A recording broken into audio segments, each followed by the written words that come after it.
En el segundo día de gira de las corcholatas, Pío López Obrador acompaña a Marcelo Ebrard y le refrenda su apoyo. AMLO respalda al gobernador de Veracruz, Cuitláhuac García, mientras que jueces denuncian amenazas. Esta noche, José Manuel del Río Virgen con Elisa en Milenio. Se cumple un año del asesinato de los jesuitas Javier Campos y Joaquín Mora y del guía de turistas en Cerocahui, Chihuahua. Con unas horas de diferencia se registran 2 balaceras en Ciudad de México. La primera fue en la central camionera de Tasqueña y la segunda en la colonia Juárez.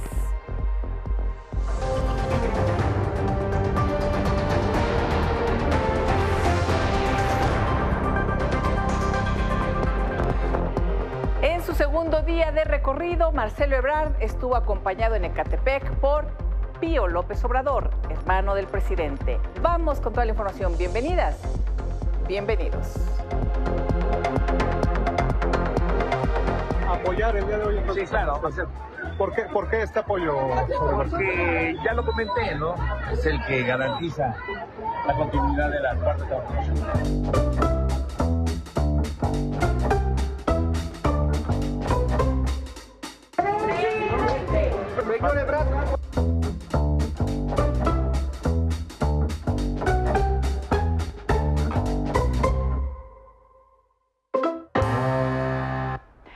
El presidente López Obrador remarcó que ningún integrante de su familia cercana se involucrará en el proceso de Morena para elegir candidato rumbo a la presidencia del 2024.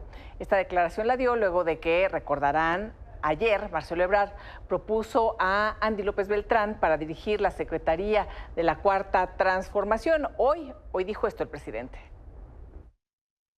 Mi familia cercana, mis hijos, mi esposa Beatriz, no nos metemos en nada en este proceso. Ya se sabe de que nosotros no tenemos favoritos. Pío López Obrador, hermano del presidente, acompañó a Marcelo Ebrard al acto que realizó el ex canciller en el municipio de Ecatepec, en el Estado de México. Al hacer un recorrido en el mercado Melchor Musquiz, el hermano de Andrés Manuel López Obrador aseguró que Ebrard es el aspirante que garantiza una continuidad. Pío, buenas tardes. Apoyar el día de hoy. Sí, claro. ¿Por qué este apoyo? Porque ya lo comenté, ¿no? Es el que garantiza la continuidad de la cuarta transformación. Oiga, ¿qué piensa de lo que del rechazo ayer de Andrés López Beltrán a esta propuesta? Yo respeto su punto de vista. ¿Ha hablado con su hermano? No, para nada. Para nada. Y en este segundo día de actividades, Claudia Sheinbaum estuvo en Hidalgo, mencionó que hoy es tiempo de mujeres y criticó los señalamientos en contra de la nueva secretaria de Gobernación, Luisa María Alcalde.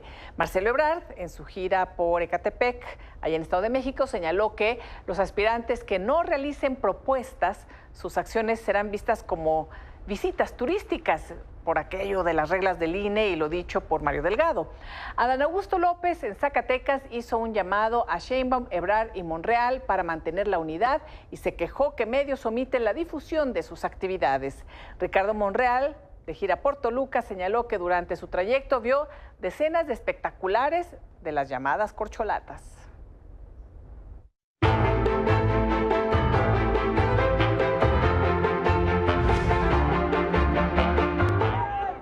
¿Saben ustedes cuál es el piso parejo que nosotros pedimos? El de ustedes, el de la gente, el que no le falte hasta el último rincón del país a nadie una pensión, una atención. Ese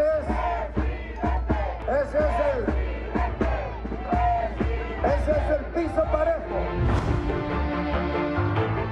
El que una mujer participe en la encuesta no solamente representa la igualdad de las mujeres en todos sentidos, sino que es un símbolo que México ya no es tan machista como era antes. Miren, el día de ayer nombraron a María Luisa Alcalde, secretaria de Gobernación. una mujer joven del movimiento. Ah, pero ya empezaron a criticarla por ser mujer y por ser joven.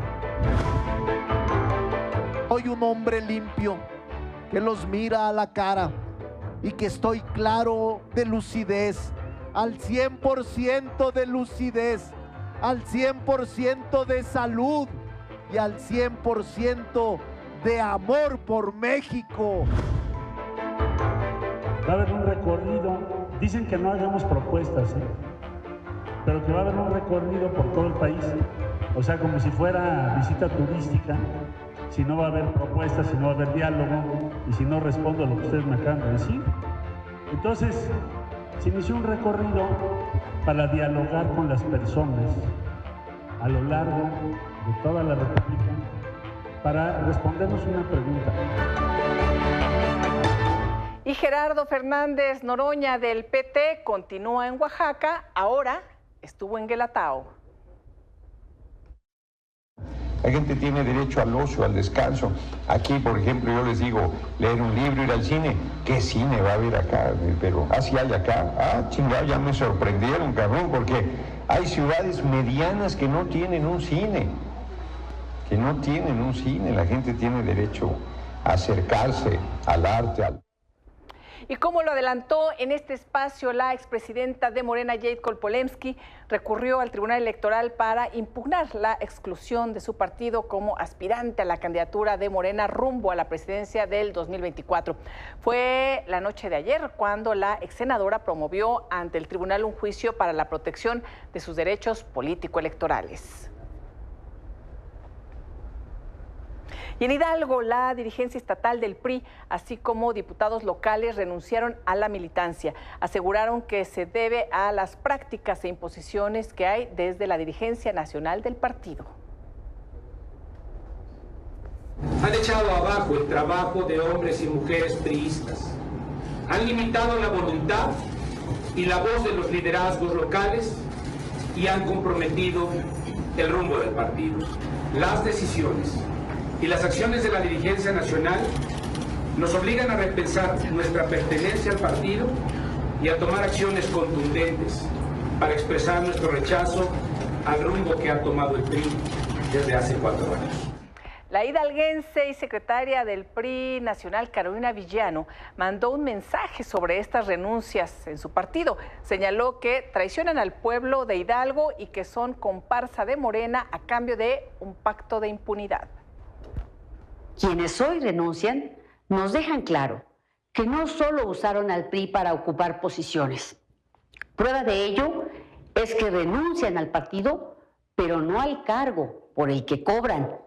No perdemos nada. ¿Saben por qué? Porque los diputados locales que se van nunca levantaron la voz por los hidalguenses para no incomodar al gobierno de Morena, del que son y seguirán siendo comparsa, a cambio de un pacto de impunidad y complicidad. Y el coordinador de los diputados del PRI, Rubén Moreira, esposo de Carolina Villano, reaccionó recordando las palabras del exgobernador de Hidalgo, Omar Fayad, quien también, como le informamos en este espacio, renunció al PRI. En toda elección hay oportunistas, aquellos que toda la vida han mamado del PRI, sus aliados y del gobierno. Y como hoy no les dieron una candidatura, nos dan la vuelta y se largan. A donde se fueron, los van a ver como traidores. Las integrantes del Comité Ejecutivo de Unidas, Ana Lucía Medina y Alejandra Latapí, exigieron a los partidos de la Alianza Va por México un método de selección de la candidatura presidencial abierto a la ciudadanía y pidieron que quien resulte la persona abanderada para la elección del 2024 se comprometa a construir un gobierno de coalición. Y Manuel Velasco del Partido Verde estuvo hoy de gira en Nuevo León. También publicó una carta en la que reconoció la trayectoria de los demás aspirantes morenistas. Y durante una entrevista con mi compañero Mario Castillo, Velasco dijo que a lo largo de su trayectoria política ha demostrado que sabe ganar elecciones, por lo que plantea un gobierno de coalición. Y el presidente López Obrador anunció el nombramiento de Marat Bolaños López como nuevo secretario del Trabajo en sustitución de Luisa María Alcalde. Bolaños López actualmente se desempeña como subsecretario del Trabajo. Entre 2018 y 2020 laboró en la Secretaría de Relaciones Exteriores y fue diputado por el Grupo Parlamentario de Morena en la Asamblea Constituyente. El coordinador del PRI en el Senado, Manuel Añorbe, criticó este nombramiento del nuevo secretario del Trabajo. En su cuenta de Twitter escribió: Marat Bolaños López, responsable de uno de los programas federales que ha tenido múltiples escándalos de corrupción, pérdidas millonarias y cero desarrollo de los pocos jóvenes que reciben completo el dinero, ahora será el flamante secretario del Trabajo. Y el presidente López Obrador respaldó al gobernador de Veracruz, Cuitláhuac García, en el proceso que se sigue en contra de la jueza Angélica Sánchez. López Obrador aseguró que la mayoría de jueces, magistrados y ministros no actúan con rectitud, que son deshonestos. También dijo que sus decisiones liberan a presuntos delincuentes. Además aclaró que en su gobierno seguirán presentando denuncias en contra de los jueces. En este caso, pues se presentó una denuncia y lo vamos a seguir haciendo contra los jueces. Y va a ser la Fiscalía, el Ministerio Público el que va a decidir, y luego los jueces. Y no le hace si por defensa del gremio o complicidad del gremio los exoneran. ¿Respaldaría la postura del gobernador Cuitláhuac? Sí, claro que sí la respaldo. Claro que sí la respaldo. Y un día después de la detención de la jueza Angélica Sánchez en la Ciudad de México, reportan que se llevó a cabo un convivio de jueces en una finca en Coatepec, Veracruz.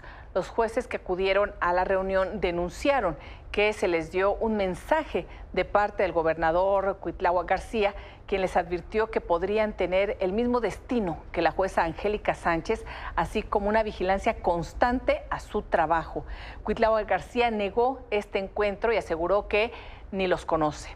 Destacó que solo se reúne con la presidenta del Poder Judicial, Lisbeth Aurelia, a quien le pide que se administre bien la justicia. Y en diciembre del 2021 fue detenido injustamente allá en Veracruz José Manuel del Río Virgen. ¿Recuerdan? El secretario técnico de la Jucopo en el Senado. El gobernador lo acusó de homicidio, pero salió absuelto, inocente. En ese entonces, López Obrador también defendió al gobernador Cuitláhuac García. Así lo dijo.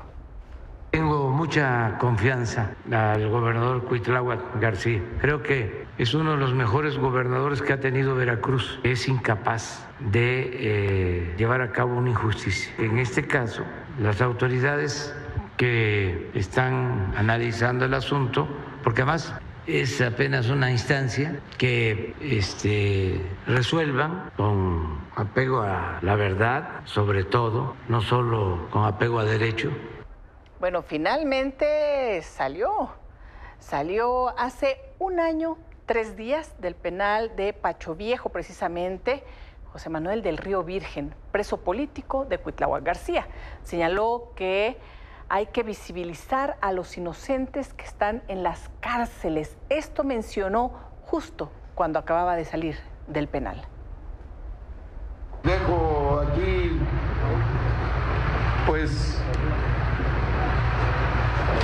muchos buenos amigos. Dejo también una planta de vainilla que sembré, que está creciendo muy bien.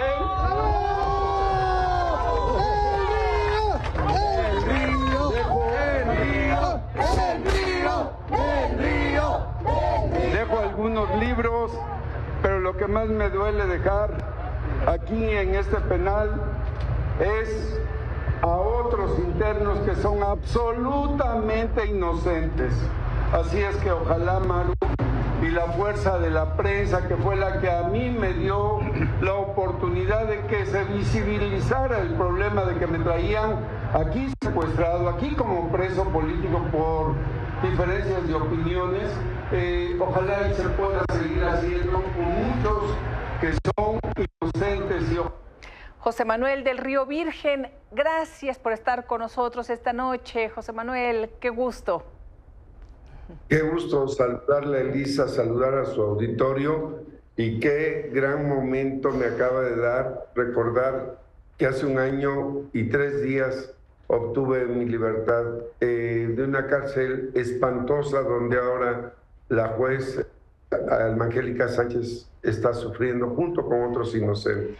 Recuerdo, José Manuel, que me comentó días después de salir de ese horror de vivir en este lugar prisionero, secuestrado, comentó esa noche a la salida, y que su preocupación estaba en todas las personas inocentes que están ahí presas. Ya se han señalado varios casos en Veracruz de posibles presos políticos, también de gente inocente, de este abuso de figuras como ultrajes en contra de la autoridad.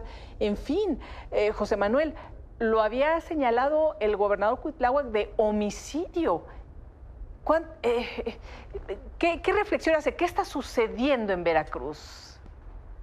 Bueno, Elisa, lo que está sucediendo en Veracruz es que se ha creado una narrativa, se ha construido una narrativa de que sí hay demasiados homicidios. Es el estado que ocupa el 12º lugar a nivel nacional en violencia, es el primer lugar en secuestros, es el primer lugar en feminicidios. Para tapar ese hoyo tan grande que es un fracaso de la policía y del sistema de seguridad estatal, lo que se hace es construirse una gran narrativa en donde le dicen a la sociedad: sí, hay tantos feminicidios, hay tantos ataques a niñas, a niños, sí hay muertos, es el estado que más periodistas han asesinado, pero ya agarramos a las personas que los asesinaron, y entonces, aunque agarren a alguien inocente, mandan el mensaje de que se está haciendo justicia. Luego lo que sucede es que se tiene que agotar todo el proceso jurisdiccional de tal manera que son los jueces federales, los agentes del Ministerio Público Federal adscritos a los juzgados de distrito o a los tribunales colegiados de distrito los que emiten una opinión y dicen: esta persona no tiene por qué estar ahí. Claro que los jueces de distrito resuelven conforme a derecho, los magistrados resuelven conforme a derecho y tienen que otorgar la libertad necesariamente. Sí. Es lo que está sucediendo en este caso con la jueza.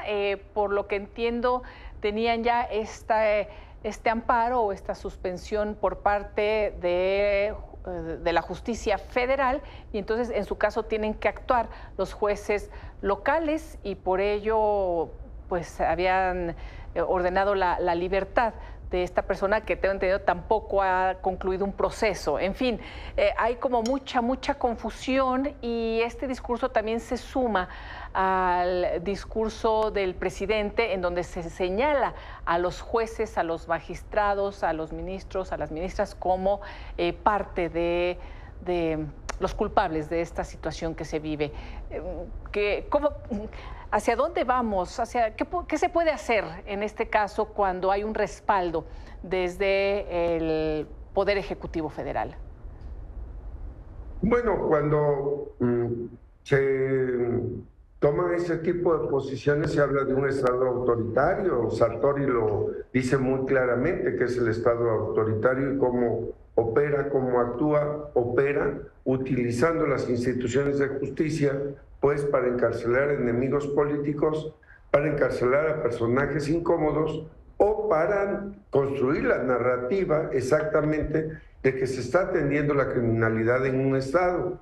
La verdad es de que se tiene que respetar el Estado de Derecho, y si no les gusta a los gobernantes el Estado de Derecho, que está plasmado tanto en la ley como en la Constitución, bueno, pues cambiemos la ley, cambiemos la Constitución, pero en este caso se podría cambiar la ley pero no se puede cambiar la Constitución General de la República porque el Ejecutivo no tiene las 2/3 partes que requiere para poder cambiar la Constitución de tal manera que les beneficia a su narrativa, digamos.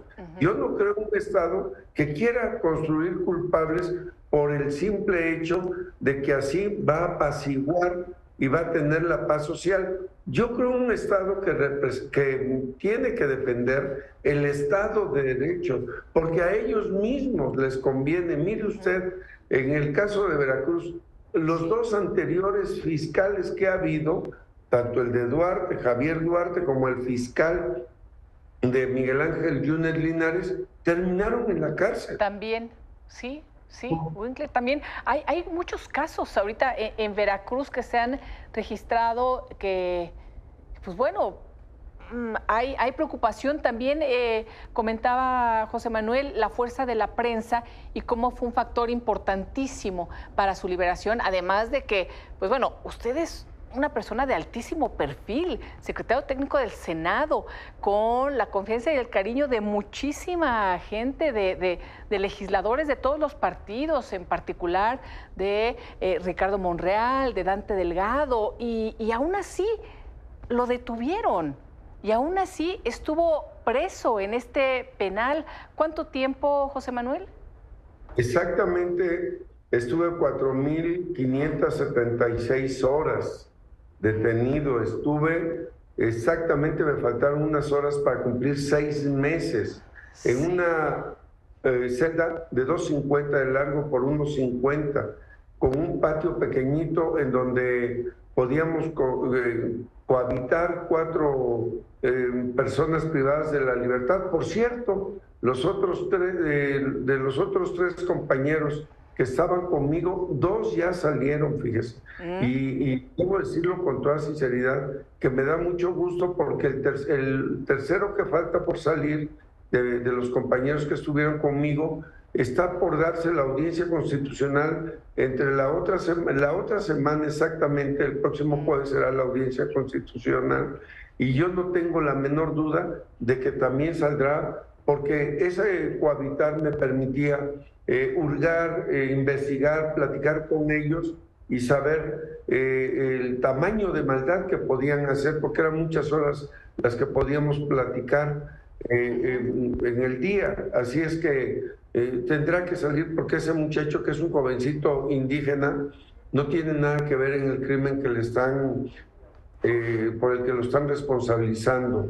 Quiero hacer notar con toda sinceridad que muchos de los que han salido por ultrajes a la autoridad le ha tocado defenderlos tanto al Movimiento por la Justicia que creó el senador Dante Delgado y otro grupo de legisladores, como el senador Julián Rementería y otros senadores como Miguel Ángel Mancera y el senador Ricardo Monreal Ávila, han estado ayudando con diferentes abogados para poderlos irlos sacando sin que pues pongan, digamos, el dedo de este no sale porque lo está ayudando el senador Ricardo Monreal Ávila o lo está ayudando el senador Dante Delgado. Entonces lo que se hace es cuidar y construir con varios abogados el amparo y los alegatos que sean necesarios para que puedan salir. La verdad es de que el delito de ultrajes a la autoridad ahora lo cambiaron, como tiene otro fraseo, pero es exactamente lo mismo. Hoy hay más o menos 1.083, 1.090 detenidos por ese tema. Yo tengo mucha fe, de verdad lo digo, tengo mucha fe de que cambie la narrativa y de que Veracruz retome el Estado de Derecho que merecen tener y merecemos tener todos los veracruzanos. Yo dije que cuando a un inocente lo encarcelan es un secuestro técnico, porque el Estado tiene las cárceles para meter a la gente detenida. Si hubiera sido un grupo criminal, pues los llevan a una casa de seguridad y ese se llama secuestro agravado. Entonces, creo yo que las cosas tienen que cambiar en Veracruz. Lo de la jueza Alma Angélica Sánchez, haber violado el amparo, hay responsabilidad. Eso no se puede violar. Es que son nuevos delitos. No, el amparo alcanzaba para ello porque tenían que haber rendido el informe justificado. Sí. Hoy la jueza tendrá que esperar un tiempo para agotar todo el proceso jurisdiccional. Ojalá y el juez de control que le toque, ahora que sea su audiencia, que es en estos días, le permita y le dé la libertad. Ella vino al Senado, por cierto, invitada por la Barra Mexicana de Abogados. Aquí se le hizo no homenaje, se hizo notar su presencia y hablaron tanto la Barra Mexicana de Abogados y sus representantes como el senador Monreal y su servidor, pues a favor de que ella tenía un amparo y que tenía que respetarse ese amparo y que tenía ella en todo caso que presentarse con el apoyo de ese amparo para declarar su verdad. La verdad que nosotros conocemos es que ella solamente atendió la sentencia del tribunal colegiado, el segundo tribunal colegiado en Boca del Río, para poder dejar en libertad a un justiciado. Así es, y eso explicarlo se vuelve muy complicado porque es muy fácil decir liberan criminales, ¿no? Sin mayor prueba, y todo el proceso lleno de situaciones en donde se incurren incluso en delitos, porque una detención cuando se tiene una suspensión de juicio de amparo es un delito. Pero, José Manuel, ya involucraron a la Guardia Nacional, ya involucraron a los militares en esta detención, o por lo menos así decía en primera instancia la información oficial. Ya involucraron a la Fiscalía de la Ciudad de México, aunque quiso decir, no, nosotros no tuvimos nada que ver. Llegaron a instalaciones de la Fiscalía de la Ciudad de México, ahí llevaron a la jueza en donde estaba incomunicada, no se sabía dónde estaba, para después trasladarla a Veracruz. Una serie de irregularidades tremendas. Pero ante la frase liberan criminales, pues la gente dice, sí, qué bueno que castiguen a los jueces. O sea, hay un desconocimiento de lo que está pasando y se vuelve muy, muy grave. ¿Quién va a defender ahora el debido proceso? Por lo menos que vemos que está en entredicho de la jueza. El fondo pues se tendrá que dirimir, por supuesto, se tendrá que aclarar, y también la situación de la persona que está presa y que había obtenido este amparo. Pero por lo pronto, ¿quién va a hablar por la jueza? La sociedad se está pronunciando. Usted misma ha tenido una fuerza moral que se escucha mucho en Veracruz, que se le ve mucho a usted en Veracruz, porque usted permite visibilizar los casos de injusticia como este de la jueza Alma-Angélica Sánchez, y como fue mi caso en su momento. Sí. Es la sociedad la que tiene que sacar adelante la casta para poder presionar a los que están en el poder, a los que tienen el poder momentáneamente, porque no lo van a tener siempre. Ellos, es la sociedad, usted, nosotros, los periodistas, la sociedad en general, los que tenemos que marchar, los que tenemos que hablar fuerte y tenemos que decir las cosas como son, de tal manera que nos permita tocar el corazón de esas personas que creen que porque tienen el poder que les dio la sociedad, pueden hacer lo que quieran en un estado donde la violencia, como es mi estado Veracruz, está muy alta. Y entonces, como la incapacidad de la seguridad en el Estado es muy débil o hay mucha incapacidad, entonces la sociedad tiene que tocar el corazón. A mí me llama la atención lo del señor presidente Andrés Manuel López Obrador. La verdad, a mí me tocó caminar muchas veces con él, muchas veces, y yo le puedo asegurar que si él investiga tantito, si se mete a fondo, si su consejería jurídica le acerca información, en este caso de la juez, el señor presidente tendría que actuar y decir, no sigan afectando a inocentes, porque además ellos tendrán que pagarlo. Vienen las elecciones en el 2024 y eso la sociedad también tiene su credencial de elector para cobrarlo, porque se afecta tanto a la sociedad como no se imagina, porque la sociedad comenta, como usted lo dijo acertadamente, bueno, José Manuel del Río es el secretario de la Junta de Coordinación Política, ¿por qué se lo hicieron? Aunque no fuera yo el secretario, el simple hecho que afecten a un periodistas que afecten a un ciudadano es grave. Por ejemplo, hoy me entero que a una periodista muy conocida para nosotros, que es Claudia Guerrero, también ya le están abriendo una carpeta de investigación. Están amedrentando a los diferentes líderes de la sociedad, con que te abre una carpeta, con que te meto a la cárcel, con que te hago, con que te torno, es muy grave. Ellos saben que la sociedad en el 2024 se las va a cobrar. Claudia ha denunciado estas amenazas. Presentarse así nada más, qué miedo, José Manuel. Además, en uno de los estados más peligrosos, de uno de los países más peligrosos para ejercer el periodismo. Tenemos que seguir contando estas injusticias o incluso estas tragedias, como las registramos y las denunciamos y las informamos en sexenios pasados, como el de Javier Duarte, el asesinato de colegas que llegaron hasta la Ciudad de México, huyendo de Veracruz, y aquí fueron asesinados. Terrible, historias terribles. José Manuel, ¿qué le diría a la jueza en estos momentos, usted que estuvo ahí en ese penal en donde ella ahora está presa? Yo lo primero que le diría, respetuosamente, es que se encuentre con ella misma y con Dios, que tenga una rutina diaria, porque si no la vence el hastío y la vence la soledad. Pero si tiene una rutina diaria, por las mañanas yo rezaba, luego comía lo que me daban ahí, luego lo que hacía era leer, luego escribía cartas a mi hija en un libro que estoy construyendo que se llama Cartas a María, porque así se llama mi hija, y le diría, esa rutina me permitía en la noche en mi celda hacer ejercicio para poder dormir ya cansado, y al otro día volver a la rutina de rezar, de leer, de comer lo que me daban. Por cierto, salí con 12 kilos menos de la cárcel, y luego pues otra vez ponerme a escribir. Si no tiene una rutina, es terrible el hastío, es terrible. El día es muy largo y la noche es doblemente larga. Así es que yo le recomendaría eso. Le recomendaría también que hay que revisar muy bien técnicamente el amparo. Hay que estructurarlo bastante bien. Yo tengo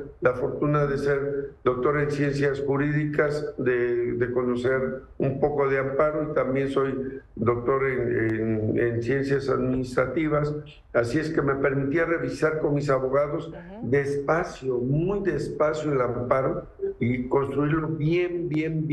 Y además tenía la asesoría de Ricardo Monreal Ávila, que se lo enviaba yo a través, lo sacábamos a través de otro interno que podía sacarlo, y ya se lo mandábamos a Ricardo. Ricardo lo revisaba bien Dante Delgado, que también es abogado.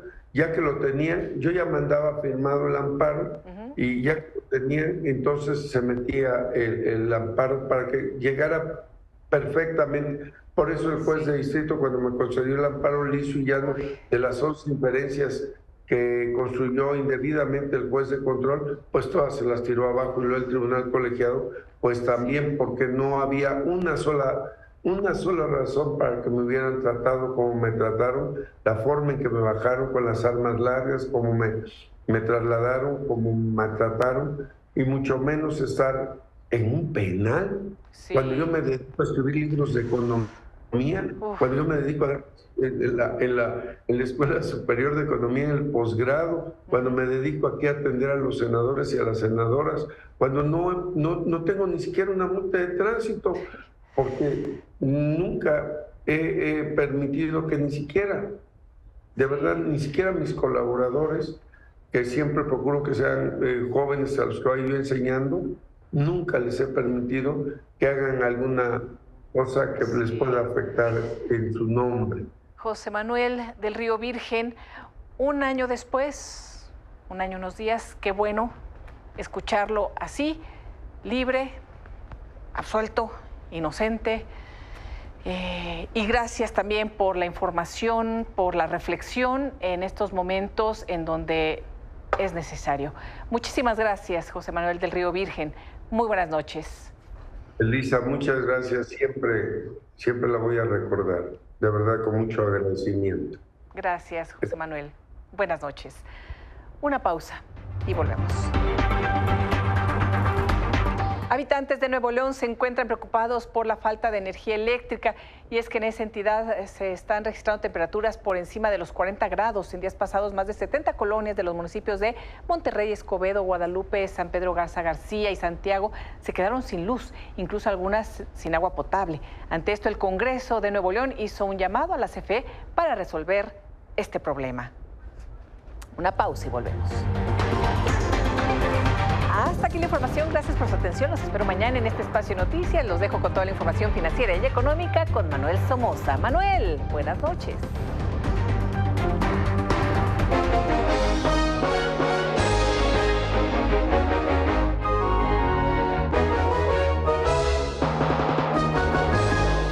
Elisa, buenas noches.